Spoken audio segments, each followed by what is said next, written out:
হরে কৃষ্ণ।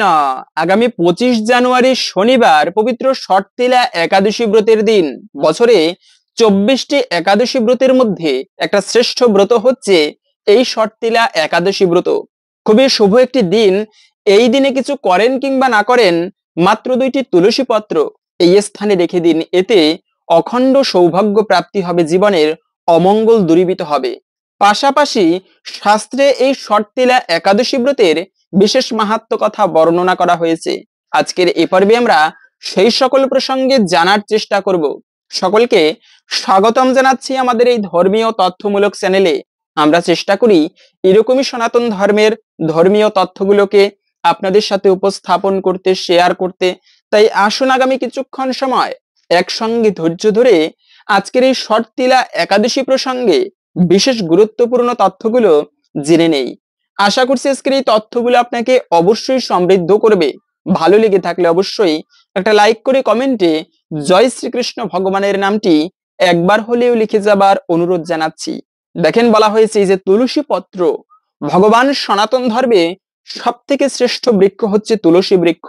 এই তুলসী বৃক্ষ যারা প্রত্যহ দর্শন করবে তাদের জন্য বলা হয়েছে তাদের সমস্ত পাপ বিদূরিত হয়ে যায়। তাই তুলসী বৃক্ষের সেবা করা। তুলসী দেবীর একটা নাম হচ্ছে বৃন্দা দেবী। যারা পরিবারের দারিদ্রতা দূরীভূত করতে চান, প্রতিদিন উচিত সেই তুলসী বৃক্ষের সেবা করা। ভগবানের সেবাটা ঠিকভাবে না করতে পারলেও যদি প্রত্যহ নিয়ম করে তুলসী দেবীর সেবা করা হয়, তুলসী পরিচর্যা করা হয়, তারা সাক্ষাৎ বৃন্দাবনের সেবা করে। কেননা তুলসী দেবীর নাম হচ্ছে বৃন্দা দেবী। আর যারা বৃন্দাবনের সেবা করে তারাই হচ্ছে প্রকৃত ভগবানের সাক্ষাৎ সেবা করে। যেখানে বৃন্দা দেবীর সেবা করা হয় সেই স্থানে ভগবান বিষ্ণু সহ স্বয়ং মা লক্ষ্মী দুজনই অবস্থান করে। আর যেখানে লক্ষ্মী দেবী অবস্থান করে সেখানে কোনো দারিদ্রতা থাকে না, কোনো অশুভ থাকে না। সেজন্য বলা হয়েছে তুলসী সেবা করা এটি সাক্ষাৎ ভগবানের সেবা করার সমতুল্য ফল লাভ হয়ে থাকে। এই পরিবারে প্রতিদিন উচিত তুলসী সেবা করা। অন্তত পক্ষে এই ষটতিলা একাদশী ব্রতের দিনে তুলসী পত্র দিয়ে এই একটি কার্য প্রত্যেকে করবেন। সনাতন ধর্মের শ্রেষ্ঠ বৃক্ষ এই তুলসী বৃক্ষ। কিন্তু আমরা অনেকেই জানি না এই তুলসী হচ্ছে ভগবান বিষ্ণুর 4জন স্ত্রী, লক্ষ্মী দেবী, গঙ্গা দেবী, সরস্বতী এবং তুলসী মহারানী। তো এই 4জন স্ত্রী, তুলসী মহারানী মানে তিনিও একজন স্ত্রী, কিন্তু তিনি কি করে এই বৃন্দা দেবী মানে এই বৃক্ষে পরিণত হলেন? শাস্ত্রে সুন্দর একটি কাহিনী এমন পাওয়া যায়, আমাদের অনেকেরই এই বিষয়টা অজানা। শাস্ত্রে সুন্দর একটি কাহিনী পাওয়া যায়। একবার ভগবান শ্রীকৃষ্ণ ওই গোলক বৃন্দাবনে চিন্ময় লোকে, সেখানে ভগবান শ্রীকৃষ্ণ তিনি রাধারানীকে না জানিয়ে এই মানে বৃন্দা দেবীর সঙ্গে মিলিত হয়েছেন, মানে তুলসী দেবীর সাথে মিলিত হয়েছেন একান্তে। দুজনে বসে বার্তালাপ করতেছেন, কথাবার্তা বলতেছেন। তো এটা রাধারানী শুনে তিনি সহ্য করতে পারেনি এবং ভগবান শ্রীকৃষ্ণ যে কুঞ্জের ভিতরে বসে তুলসী দেবীর সাথে আনন্দ করতেছিল, ওই কুঞ্জের বাহিরে সুদামাকে বসিয়ে রেখেছে। সুদামা, তুমি এই কুঞ্জে কাউকে প্রবেশ করতে দিবে না, তুমি দ্বাররক্ষী হয়ে থেকো। তো সুদামা ভগবান শ্রীকৃষ্ণের আদেশ পালন করতেছে। তো ওইদিকে রাধারানী যখন শুনতে পারলো আমাকে রেখে কৃষ্ণ বৃন্দা দেবীর কাছে গিয়েছে, রাগে গজমজ করে তার সখীদেরকে নিয়ে এই কৃষ্ণের কুঞ্জে, যেখানে বৃন্দাদেবী এবং কৃষ্ণ একত্রে মিলিত হয়েছেন, সেখানে এসে উপস্থিত। এবং সেখানে তিনি এইভাবে করে তিনি রাধারানী এসেই মানে কুঞ্জের ভিতরে প্রবেশ করবে, কিন্তু সুদামা রাধারানীকে কুঞ্জের ভিতরে প্রবেশ করতে দিচ্ছেন না। তখন রাধারানী রেগে গিয়ে সুদামাকে অভিশাপ দিল, আমাকে এত করে বললাম তাও তুমি ভিতরে প্রবেশ করতে দিচ্ছ না, অভিশাপ দিলাম তুমি কৃষ্ণের থেকে বিচ্যুত হয়ে অসুর হয়ে জন্মগ্রহণ করবে। এবং তখন সুদামা তিনিও আর রাগ সহ্য করতে না পেরে, আরে আজকে প্রভুর সেবা করতে এসেছি, আমি তো কৃষ্ণের সেবা করি, আমি তো অন্য কোনো ভুল কিছু করিনি, আজকে প্রভুর সেবা করে তোমার অভিশাপ পেতে হলো বিনা কারণে। তো তোমাকেও আমি অভিশাপ দিলাম, তুমি 100 বছর এই যে কৃষ্ণের জন্য আমাকে অভিশাপ দিলে, এই কৃষ্ণহারা হয়ে তোমাকে 100 বছর কাটাতে হবে, এবং তখন বুঝবে তুমি কৃষ্ণহারা কৃষ্ণ বিরহের বেদনা কতটা। তো সেজন্য এভাবে তারা অভিশাপ দিয়েছে। এবং এর পরবর্তীতে এই রাধারানী আবার ভিতরে গিয়ে সেই বৃন্দা দেবীকে পর্যন্ত অভিশাপ দিল যে তুমি আমাকে রেখে কৃষ্ণের সাথে মিলিত হলে তোমাকে অভিশাপ দিলাম যে তুমি সেই বৃন্দাবন মানে পৃথিবীতে গিয়ে কৃষ্ণ হারা হয়ে থাকবে। এবং তখন সেই বৃন্দা দেবী কেঁদে কেঁদে কৃষ্ণকে বলেছিল, আমি তো অভিশাপ পেলাম, তো এখন এর উপায় কি? তোমাকে ছেড়ে তো আমি থাকতে পারবো না। তখন সেই বৃন্দা দেবীকে বলেছিল যে তুমি চিন্তা করো না, আমারই অংশ সুদামা তিনি শঙ্খচূড় দৈত্য রূপে তোমার স্বামী হবে, তুমি চিন্তা করো না, তুমি প্রকৃতপক্ষে আমারই সঙ্গ করবে। এরপরে মূলত এই বৃন্দা দেবী তিনি হিমালয়ের কন্যা হয়ে জন্মগ্রহণ করেন এবং শঙ্খচূড় দৈত্য তারা দুজনে বিবাহ করেন। বৃন্দা দেবী অনেকদিন তো তপস্যা করেছেন সেই ব্রহ্মার তপস্যা করার পরে ব্রহ্মা সন্তুষ্ট হয়ে বলেছেন, তুমি চিন্তা করো না, ভগবানেরই এক অংশ শঙ্খচূড় দৈত্য হয়ে এসেছেন, তিনি তোমাকে স্বামী রূপে গ্রহণ করবেন। এরপরে মূলত তারা বিবাহ করে জীবন যাপন করতেছিলেন। তো অসুর স্বভাববশত সেই শঙ্খচূড় দৈত্য দেবতাদের সাথে তুমুল যুদ্ধ শুরু করলো। যুদ্ধে দেবতারা পরাজিত হয়ে শিবের শরণাপন্ন হলো। তখন প্রভু শিব তিনি দেবতাদের নিয়ে ভগবান বিষ্ণুর কাছে গেল। ভগবান বিষ্ণু বলল, যেহেতু অসুর শঙ্খচূড়, তাই চলো প্রথমত হচ্ছে এই অসুরকে তোমরা কেউ বধ করতে পারবে না, কেননা শঙ্খচূড়ের একটা আশীর্বাদ ছিল, যতদিন তোমার স্ত্রীর সতীত্ব নষ্ট না হবে, ঠিক থাকবে, ততদিন তোমাকে কেউ বধ করতে পারবে না। তো এই এই আশীর্বাদ রয়েছে শঙ্খচূড়ের, সুতরাং তোমরা কেউ শঙ্খচূড়কে বধ করতে পারবে না। তবে আমি একটা কাজ করব, তোমরা শঙ্খচূড়ের সাথে যুদ্ধ করবে, আমি ছদ্মবেশ ধরে শঙ্খচূড়ের তুলসী দেবীর সতীত্ব নষ্ট করব এবং তখন তোমরা ওকে বধ করতে সমর্থ হবে। তো এরপরে মূলত শিব শঙ্খচূড়ের সাথে তুমুল যুদ্ধ শুরু করলো, যুদ্ধে কেউ পেরে ওঠে না। তো তখন সেই ভগবান শ্রী বিষ্ণু তিনি শঙ্খচূড়ের রূপ ধরে তুলসী দেবীর সাথে মিলিত হয়ে তার সতীত্ব নষ্ট করেছেন এবং ওই সময়ে মূলত শঙ্খচূড় বধ হয়েছে। এবং এই খবর যখন তুলসী দেবী শুনতে পারলো, তিনি বুঝতে পারলো ভগবান বিষ্ণু আমার সাথে ছলনা করেছে, তিনি আর সহ্য করতে না পেরে অভিশাপ দিয়ে দিল ভগবান বিষ্ণুকে পর্যন্ত, আজকে তুমি ভগবান হওয়া সত্ত্বেও অধর্মের কাজ করলে, পাষাণের মতো কাজ করেছো, আমি অভিশাপ দিলাম তুমি পাষাণ হয়ে জগতে বিচরণ করবে, পাথর হয়ে থাকবে। আর ভগবান বিষ্ণু ভক্তের সেই অভিশাপও মেনে নিয়েছিল।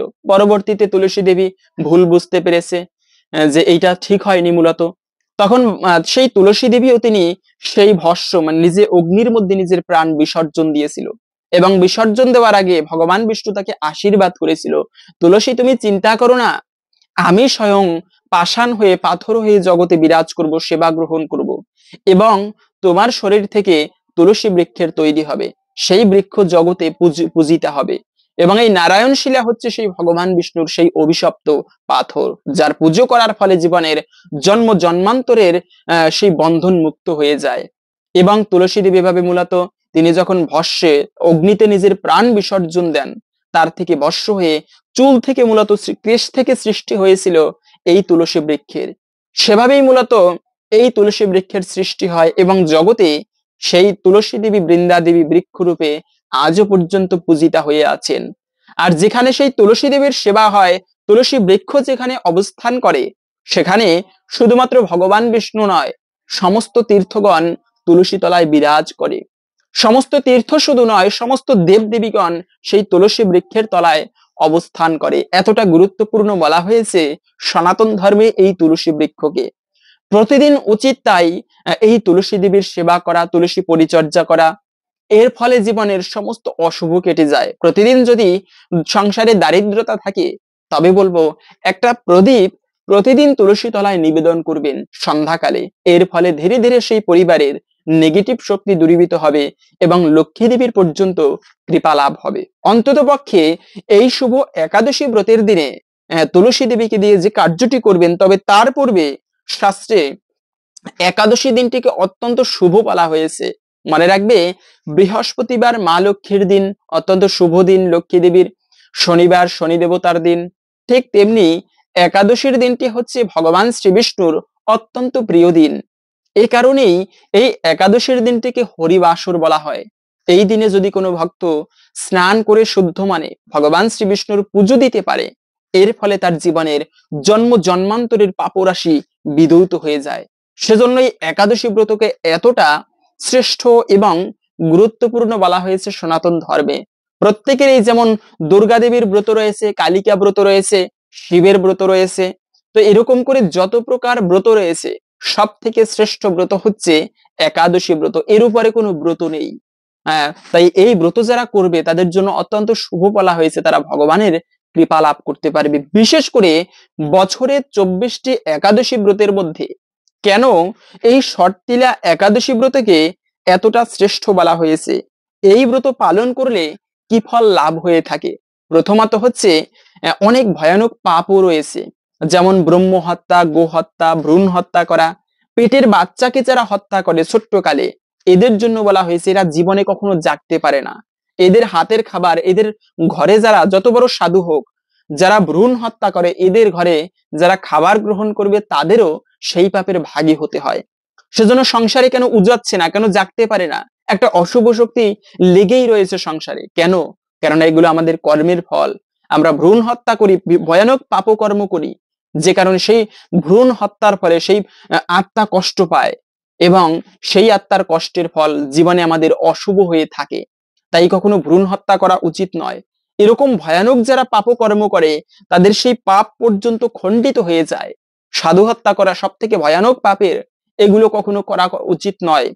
কিন্তু এরকম যারা পাপ কর্ম করবে তারা যদি ভক্তি ভরে ভগবানের কাছে ক্ষমা প্রার্থনা করে এই শর্তিলা একাদশী ব্রত পালন করতে পারে, তাদের শত জন্মার্জিত পাপরাশি পর্যন্ত ধ্বংসীভূত হয়ে যায়। এই একাদশী ব্রতকে এজন্য এতটা গুরুত্বপূর্ণ এবং শ্রেষ্ঠ বলা হয়েছে। দ্বিতীয়ত হচ্ছে অনেকে আছে শারীরিকভাবে কষ্ট পাচ্ছে, যেমন কিছু কিছু রোগ এগুলো জন্মগতভাবে থাকে আমাদের মধ্যে। অনেক রোগ রয়েছে জন্মগতভাবে রয়েছে, এত ডাক্তার দেখাচ্ছে, ওঝা বৈদ্য কবিরাজ, ভালো হচ্ছে না কিছুতেই।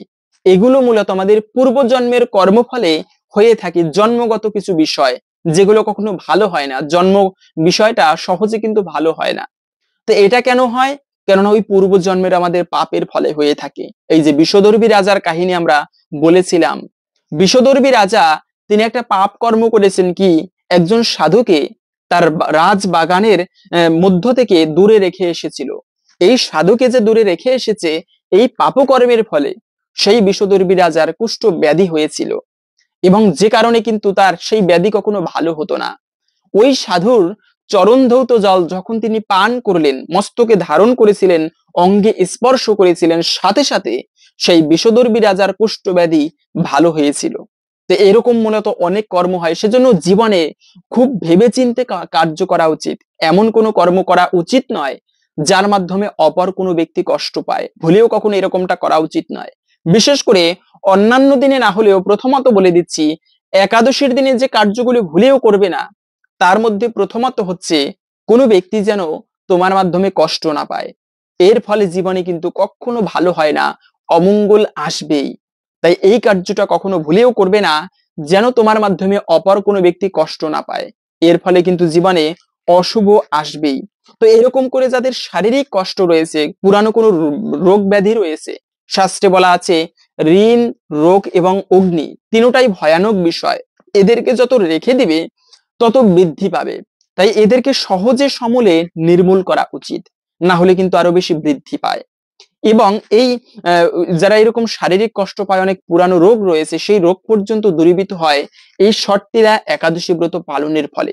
কিন্তু কথা হচ্ছে এই একাদশীর যে তিথি, অনেকে পঞ্জিকা অনুসারে জানতে চান যে সেই তিথি কখন থেকে কখন শুরু হচ্ছে এবং কখন শেষ হবে।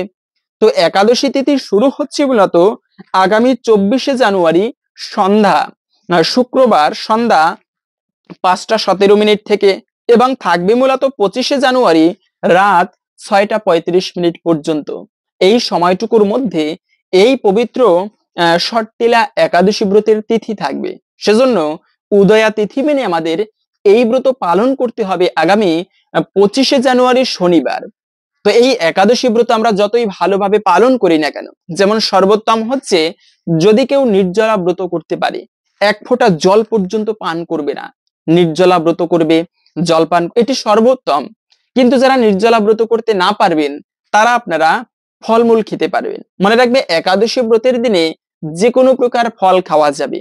ফল খেয়েও যদি না হয়, অনেকে আছে প্রবাসে থাকে, কষ্ট করে, পরিশ্রম করে, কাজকর্মে থাকতে হয়, জীবিকা নির্বাহ করতে হবে, এটা জীবন সংগ্রাম। তাই কষ্ট হয়েও অনেকে ব্রত করে, তো সেক্ষেত্রে আপনারা সবজি রান্না করে খেতে পারেন। কি কি সবজি খাওয়া যাবে? যেমন ফুলকপি, মিষ্টি কুমড়া, মিষ্টি আলু, পেঁপে, কাঁচকলা, এগুলো আপনারা সবজি হিসেবে রান্না করে খেতে পারেন। তবে মনে রাখবে, সেই সবজির মধ্যে ভুলেও কখনো সরিষার তেল দেওয়া উচিত নয়।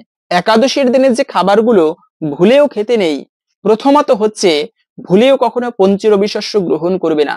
যে ব্যক্তি একাদশীর দিনে পঞ্চরবি শস্য গ্রহণ করে পাপ না করেও তাকে সকল পাপের ভাগী হতে হয়। কেননা স্কন্দ পুরাণের কথা, মাতৃহা পিতৃহা চৈব ভাতৃহা গুরুহা তথা একাদশান্তই ও ভূয়ক্তে বিষ্ণু লোকচ্যুত ভবেত। যদি কোনো ব্যক্তি একাদশীর দিনে পঞ্চরবি শস্য গ্রহণ করে, তবে পিতৃহত্যার পাপ, মাতৃহত্যার পাপ, ভাই হত্যার পাপ, গুরু হত্যার পাপ, সকল পাপের ভাগী হতে হয়, ভয়ানক পাপের ভাগী হতে হয়। পাপ না করেও তাকে বিনা কারণে পাপের ভাগী হতে হবে একাদশীর দিনে যারা পঞ্চরবি শস্য গ্রহণ করবে। কেননা একাদশীর দিনে ভয়ানক পাপপুরুষ তিনি পঞ্চরবি শস্যের মধ্যে আশ্রয় গ্রহণ করে। তাই ব্রত করেন কিংবা না করেন, ভুলেও কখনো উচিত নয় এই পঞ্চরবি শস্য গ্রহণ করা। যেমন ধান থেকে যত খাবার হয় এগুলো ভুলেও কখনো গ্রহণ করা উচিত নয়। তারপরে হচ্ছে গম থেকে যত খাবার হয়, বিস্কিট, কেক, পাউরুটি, এগুলো কখনো খাওয়া উচিত নয়। যে কোনো প্রকার ডাল, ছোলা বুট, সরিষা, তিল, এগুলো ভুলেও কখনো, তারপরে পাঁচফোড়ন ব্যবহার করে, এগুলো ব্যবহার করতে নেই। কাউন, শ্যামা চাল, অনেকে প্রশ্ন করে একাদশীর দিনে শ্যামা চাল খাওয়া যাবে কিনা। না, একাদশীতে শ্যামা চালও খেতে নেই, কেননা সেই শ্যামা চালের মধ্যে পঞ্চরবি শস্যের সংমিশ্রণ থাকে। আর যারা একাদশীর দিনে সেই শ্যামা চাল গ্রহণ করবে এদেরও কিন্তু পাপের ভাগী হতে হয়। তাই এই বিষয়টা সাবধান, একাদশীর দিনে কখনো ভুলেও শ্যামা চাল কিন্তু খেতে নেই, এটা একটা অপরাধের বা পাপের বলা হয়েছে। তবে আপনারা সাবু খেতে পারবেন, একাদশীর দিনে সাবু খাওয়া যাবে, কিন্তু খেয়াল রাখবেন যেন এটা মন্দির থেকে বিভিন্ন সাবু পাওয়া যায়, এগুলো ভালো, মানে শুদ্ধ। আবার কিছু কিছু সাবু রয়েছে যেগুলোর মধ্যে পঞ্চরবি শস্যের, যেমন আটা ময়দার সংমিশ্রণ থাকে, এগুলো খেলে কিন্তু ব্রত ভঙ্গ হয়। একাদশীর দিনে এই সমস্ত খাবার ভুলেও খাওয়া উচিত নয়। এবং একাদশী ব্রতের পালনের নিয়ম কি, যদিও আমরা সবাই জানি, তারপরেও সংক্ষেপে জেনে নিচ্ছি একাদশী ব্রত পালনের নিয়ম কি। মনে রাখবে, একাদশীর আগের দিনে অবশ্যই নিরামিষ খাবার গ্রহণ করতে হবে। একাদশীর আগের দিনের জন্য সংযম পালন করার কথা বলা হয়, কেননা ব্রত করার জন্য প্রস্তুতি নিতে হয়। একাদশীর আগের দিনে আমিষ খাবার ভুলেও খেতে নেই, মানে খারাপ সঙ্গ করা উচিত নয়। তো এভাবে নিরামিষ খাবার গ্রহণ করে রাত্র 11টার আগে খাবার খেয়ে দাঁত ব্রাশ করে নেওয়া উচিত। না হলে অনেকের আছে দাঁতের গোড়ায় খাবার আটকে থাকে, এবং একাদশীর দিনে সেই খাবার যদি পেটে যায় এতেও কিন্তু ব্রত ভঙ্গ হয় বা ব্রতে দোষ লাগে। তাই আবার অনেকের আছে দাঁতের গোড়া থেকে রক্ত বের হয়। মনে রাখবে, ব্রত করে যদি শরীর থেকে রক্ত ক্ষরণ হয় এতেও কিন্তু ব্রতে দোষ লাগে। ব্রত ভঙ্গ হয় না, কিন্তু ব্রতের সম্পূর্ণ ফল লাভ হয় না, স্বল্প ফল লাভ হয়। তাই একাদশীর দিনে খেয়াল রাখবেন যেন শরীর থেকে রক্ত ক্ষরণ না হয়। অনেকে আছে ফলমূলাদি কাটতে গিয়ে হাত কেটে যায়, তো এই বিষয়টাও খেয়াল রাখবেন যেন হাত পা কেটে না যায়, রক্তক্ষরণ না হয়, এটাকেও অশুভ এবং অমঙ্গলের বলা হয়েছে। তাই রাত্রে ওই সময়ে দাঁত ব্রাশ করে নেওয়া উচিত। এবং একাদশীর দিনটি হচ্ছে মুখ্য বা মূল বিষয়।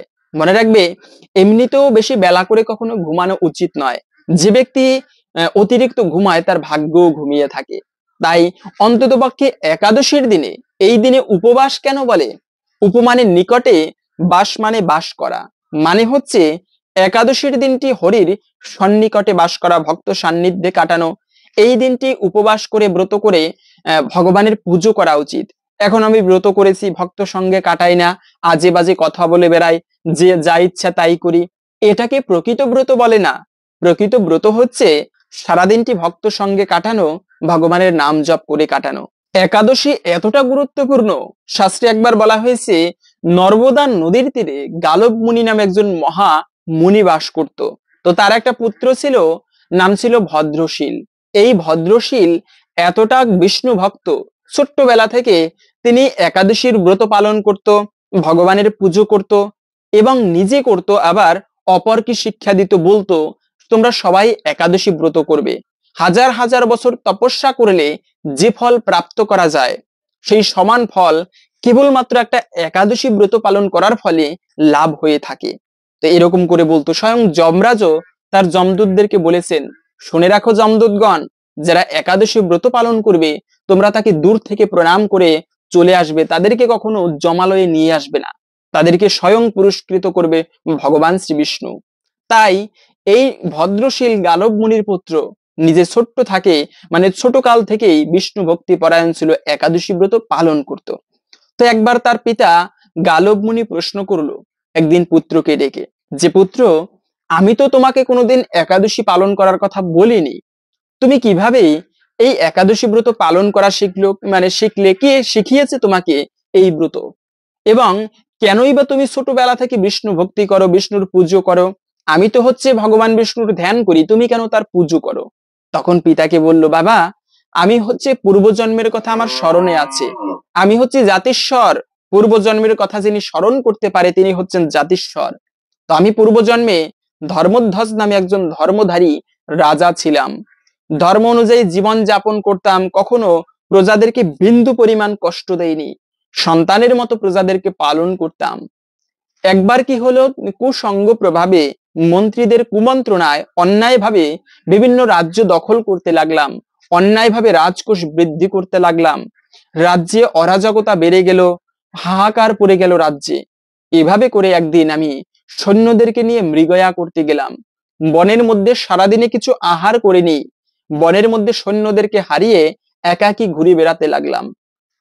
হঠাৎ সন্ধ্যা এসে উপস্থিত হলো, সময় তো আর থেমে থাকে না। সন্ধ্যাকালে খেয়াল করলাম প্রচন্ড ক্ষুধা তৃষ্ণা, এর মধ্যে ঘুরতে ঘুরতে খেয়াল করলাম কিছু তীর্থযাত্রী তারা বনের মধ্যে একটা সুন্দর মন্দিরে এসে সেখানে হরিনাম কীর্তন করে ভক্ত সঙ্গে কাটাচ্ছে। আমিও তাদের সঙ্গে সেই রাত্রি জাগরণ করে রইলাম, এবং প্রভাতকালে প্রচন্ড ক্ষুধা তৃষ্ণায় আমার সেখানেই প্রাণ বিসর্জন হলো। এই পুণ্য প্রভাবে সৌভাগ্যক্রমে সেই দিনটি ছিল পবিত্র একাদশী ব্রতের দিন, আর অজান্তে সেই একাদশী ব্রত পালন হয়েছে। আমাকে সেই জমালয়ে নিয়ে যাওয়া হলো। যমরাজ প্রশ্ন করলো যে, দেখো তো এর কি কি পাপ রয়েছে চিত্রগুপ্ত? চিত্রগুপ্ত বললেন, প্রভু, যদিও এই ধর্মধ্বজ রাজা অনেক পাপকার্য করেছেন, কিন্তু সৌভাগ্যক্রমে এই রাজা মৃত্যুর আগের দিনে সৌভাগ্যক্রমে একাদশী ব্রত পালন করেছেন। এটা শুনেই সেই যমরাজ সাষ্টাঙ্গে প্রণাম করলো আমাকে, এবং আমাকে যথোপযুক্ত সম্মান দিয়ে স্বর্গে পাঠানো হলো। অযুত কাল স্বর্গের সুখ ভোগ করে আমি ভগবান বিষ্ণুর কাছে অনেক কোটি কোটি কল্প ভগবান বিষ্ণুর কাছে ছিলাম, এবং তারপরে এখন এই পৃথিবীতে এসে আমি জন্মগ্রহণ করেছি একাদশী ব্রতের পূর্ণ কথা প্রচারের জন্য। তাই হে পিতা, আমি এই পৃথিবীতে তোমার মতো মহামুনির পুণ্যবান ব্যক্তির পুত্র হয়ে জন্মগ্রহণ করেছি, এবং এই জন্মেই আমি সবার কাছে প্রচার করতে চাই এই একাদশী ব্রতের মাহাত্ম্য কথা, এবং এই জন্মেই আবার ভগবানের কাছে ফিরে যেতে পাই। শুনেই তো তখন গালব মুনি ধন্য ধন্য করতে লাগলো, ধন্যপুত্র, তোমার জীবন ধন্য। তাই প্রথম সকলেরই উচিত কষ্ট হলেও এই একাদশী ব্রত একান্ত ভক্তি সহকারে পালন করা, এর ফলে ভগবানের বিশেষ কৃপা লাভ করা যায়। এবং এই দিনে কিছু কার্য আমাদের প্রত্যেকের করা উচিত। প্রথমত হচ্ছে একাদশীর দিনটি হচ্ছে হরিবাসর, এই দিনটি ভগবান শ্রী বিষ্ণুর অত্যন্ত প্রিয় দিন। তাই একাদশীর দিনে উচিত আমাদের ভক্তি ভরে কৃষ্ণ নাম জপ করা, হরে কৃষ্ণ মহামন্ত্র কলিযুগের যুগধর্ম। অন্য সময় জপ না করলেও অন্তত পক্ষে এই একাদশীর সম্পূর্ণ ফল লাভ করার জন্য প্রত্যেককে বলবো আপনারা হরে কৃষ্ণ মহামন্ত্র ভক্তি ভরে জপ করবেন। এর ফলে অনেকাংশেই ভগবান শ্রীকৃষ্ণের কৃপা আরো অধিক লাভ করা যায়। আকুল প্রাণে পদ্মপুরাণের কথা, যদি কোনো ব্যক্তি চির দুঃখীও হয়ে থাকে, দারিদ্রতাও থাকে, কোনো মনস্কামনা থাকে, তা পূরণের জন্য আকুল প্রাণে যদি একটা মাতৃহারা শিশু যেরকম মাকে পাবার জন্য মা মা বলে ক্রন্দন করে, ঠিক তেমনি যদি কোনো ভক্ত আকুল প্রাণে মন্ত্র জপ করে ইষ্ট দেবতাকে ভগবানকে ডাকতে পারে, ভগবান চুম্বকের মতো আকর্ষিত হয়, সেই ভক্তের দিকে ধাবিত হয়।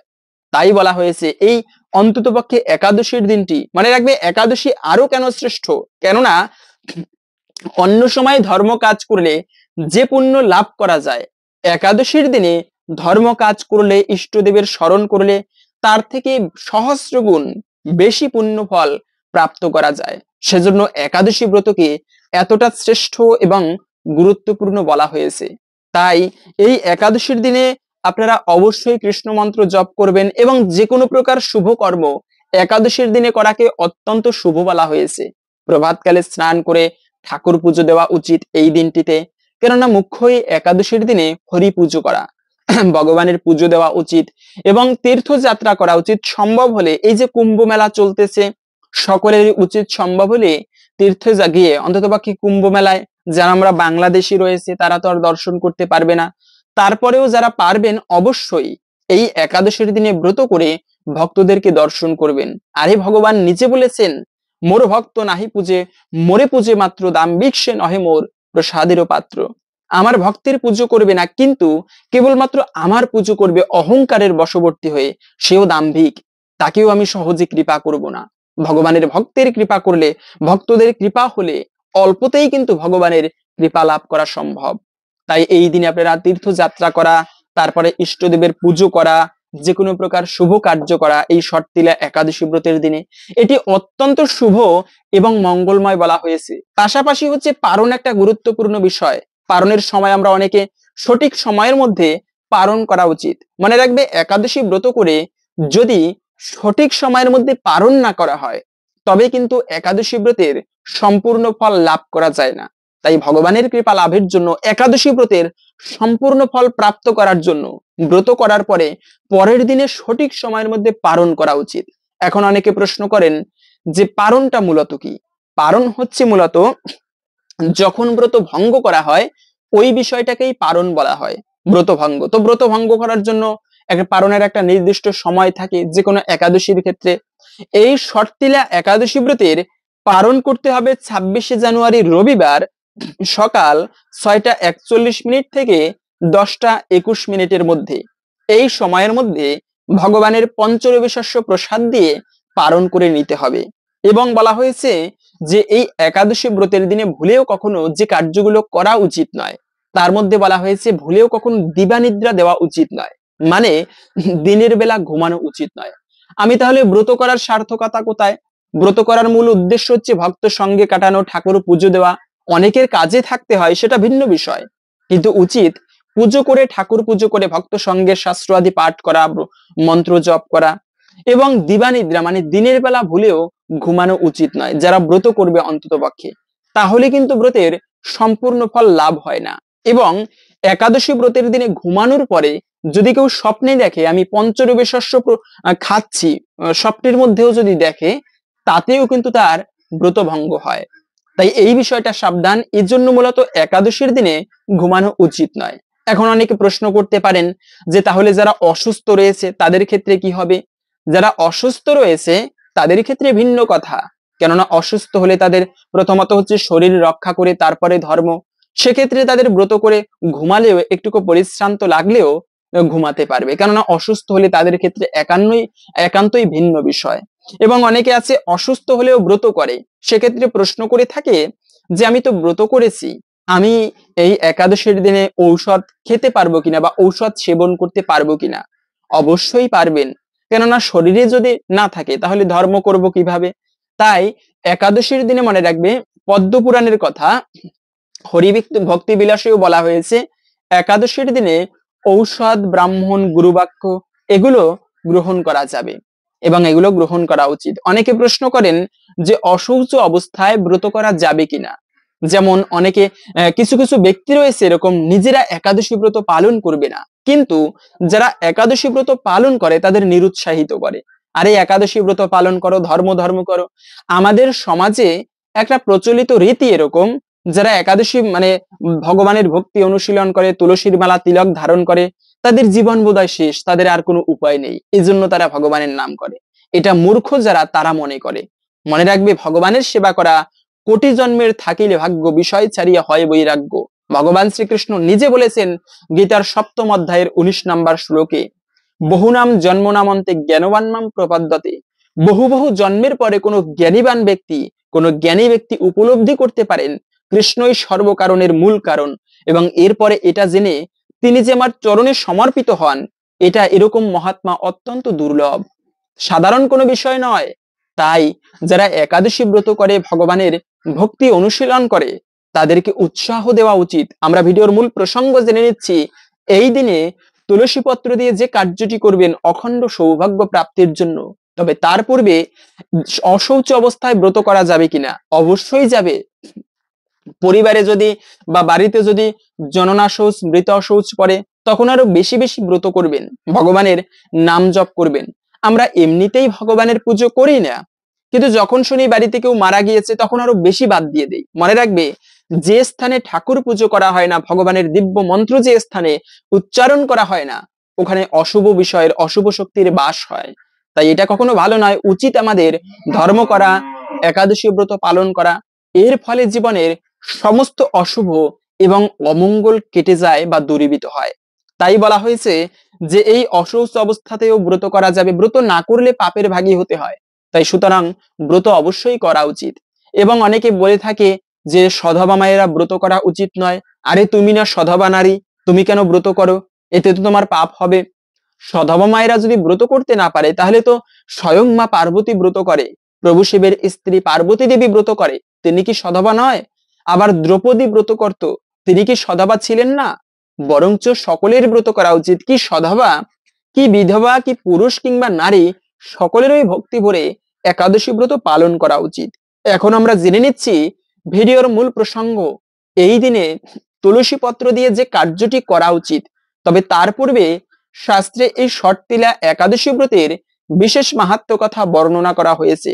প্রত্যেকেরই উচিত এই ব্রত পালন করেন কিংবা না করেন, ভক্তি এবং শ্রদ্ধার সহিত এই ব্রত মাহাত্ম্য কথা পাঠ এবং শ্রবণ করা উচিত। এতে অনেকাংশেই এই ব্রতের ফল লাভ করা যায়। তাই আপনারা এই যে ইসকনের এরকম একাদশী মাহাত্ম্য গ্রন্থ পাওয়া যায়, এই গ্রন্থটা আপনারা যে কোনো ইসকন মন্দিরে পেয়ে যাবেন। ইউটিউব থেকে না শুনলেও আপনারা বাড়িতে এই একাদশীর দিনে সকলে মিলে পাঠ করে শ্রবণ করার পরে ভগবান শ্রীকৃষ্ণের মন্ত্র জপ করবেন। এতে ব্রত না করলেও অনেকাংশেই এই ব্রতের ফল লাভ করা যায়। তাই এখন আমরা ধৈর্য ধরে আসুন এই ষটতিলা একাদশী ব্রতের মাহাত্ম্য কথা শ্রবণ করি। শ্রবণম মঙ্গলম, সনাতন ধর্মে এজন্য নববিধা ভক্তির মধ্যে প্রথমত হচ্ছে শ্রবণ করা। শুরু করছি ষটতিলা একাদশীর ব্রত কথা। মাঘ মাসের কৃষ্ণপক্ষের ষটতিলা একাদশীর মাহাত্ম্য ভবিষ্যৎতার পুরাণে বর্ণিত আছে। যুধিষ্ঠির মহারাজ বললেন, হে জগন্নাথ, মাঘ মাসের কৃষ্ণপক্ষের একাদশী তিথির নাম কি, বিধিই বা কি, এবং তার কি ফল, সবিস্তারে তা বর্ণনা করুন। তদুত্তরে ভগবান বললেন, হে রাজন, এই একাদশী ষটতিলা নামে জগতে বিদিত। এক সময় দালব্য ঋষি মুনিশ্রেষ্ঠ পুলস্তকে জিজ্ঞাসা করলেন, মর্তলোকে মনুষ্যেরা ব্রহ্মহত্যা, গোহত্যা, অন্যের সম্পদ হরণ আদি পাপকর্ম দ্বারা নরকে গমন করেন। যাতে তারা নরক গতি থেকে রক্ষা পায়, তা যথাযথভাবে আমাকে উপদেশ করুন। অনায়াসে সাধন করা যায় এমন কোনো কাজের মাধ্যমে যদি তাদের এই পাপ থেকে উদ্ধারের কোনো উপায় থাকে, তবে তা কৃপা করে আমাকে বলুন। ঋষি পুলস্থ বললেন, হে মহাভাগ, তুমি একটি গোপনীয় উত্তম বিষয়ের প্রশ্ন করেছ। মাঘ মাসে শুচি, জিতেন্দ্রিয়, কাম, ক্রোধ আদি শূন্য হয়ে স্নানের পর সর্বদেবেশ্বর শ্রীকৃষ্ণের পুজো করবে। পূজাতে কোনো রকম বিঘ্ন ঘটলে শ্রীকৃষ্ণের নাম স্মরণ করবে। রাত্রিতে অর্চনান্তে হোম করবে। তারপর চন্দন, অগুরু, কর্পূর ও শর্করা প্রবৃত্তি দ্বারা নৈবেদ্য প্রস্তুত করে ভগবানকে ভোগ নিবেদন করবে। কুষ্মাণ্ড, নারকেল অথবা 100 গুবাক দিয়ে অর্ঘ্য প্রদান করবে। কৃষ্ণ কৃষ্ণ কৃষ্ণাস্তু, গতিনাম গতির ভব ইত্যাদি মন্ত্রে শ্রীকৃষ্ণের পূজা করতে হয়। কৃষ্ণ আমার প্রতি প্রসন্ন হন বলে যথাশক্তি ব্রাহ্মণদেরকে জলপূর্ণ কলস, ছত্র, বস্ত্র, পাদুকা, গাভী ও তিলপাত্র দান করবে। স্নান আদি কার্যে কালো তিল অত্যন্ত শুভ। হে দ্বিজোত্তম, এই প্রদত্ত তিল থেকে পুনরায় যে তিল উৎপন্ন হয়, তত বছর ধরে দানকারী স্বর্গলোকে বাস করে। তিল দ্বারা স্নান, তিল শরীরে ধারণ, তিল জলে মিশিয়ে তা দিয়ে তর্পণ, তিল ভোজন এবং তিল দান, এই 6 প্রকার বিধানে সর্বপাপ বিনষ্ট হয়ে থাকে। এই জন্য এই একাদশীর নাম ষটতিলা একাদশী ব্রত। হে যুধিষ্ঠির, এক সময় নারদও এই ষটতিলা একাদশীর ফল ও ইতিহাস সম্পর্কে জানতে চাইলে যে কাহিনী আমি বলেছিলাম তা এখন তোমার কাছে বর্ণনা করছি। পুরাকালে মর্তলোকে এক ব্রাহ্মণী বাস করত। সে প্রত্যহ ব্রত আচরণ এবং দেবপূজা পরায়ণ ছিলেন।